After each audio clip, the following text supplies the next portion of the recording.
Les négociations se poursuivent à Jérusalem entre les représentants des religions officielles.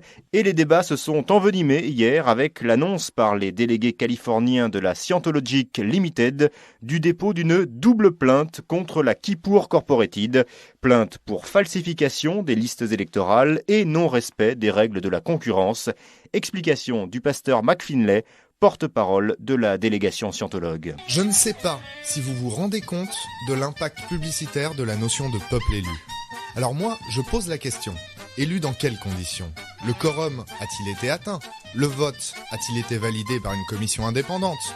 Quelle est la durée du mandat ? Et plus important, pouvons-nous avoir accès aux listes électorales ? Nous avons des documents faisant état d'un certain Jéhovah, puis Yahvé ou encore Dieu le Père. Ça sent les faux électeurs à plein nez cette affaire. Nous demandons un recompte des bulletins.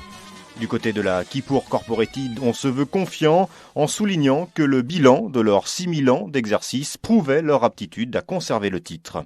Et puis en marge de ce sommet interconfessionnel, signalons cette manifestation organisée par la Fondation Marc Dutroux en faveur de la légalisation de la pédophilie. Une délégation de manifestants doit être reçue dans l'après-midi par le représentant du Vatican qui affirme être ouvert à toute proposition constructive.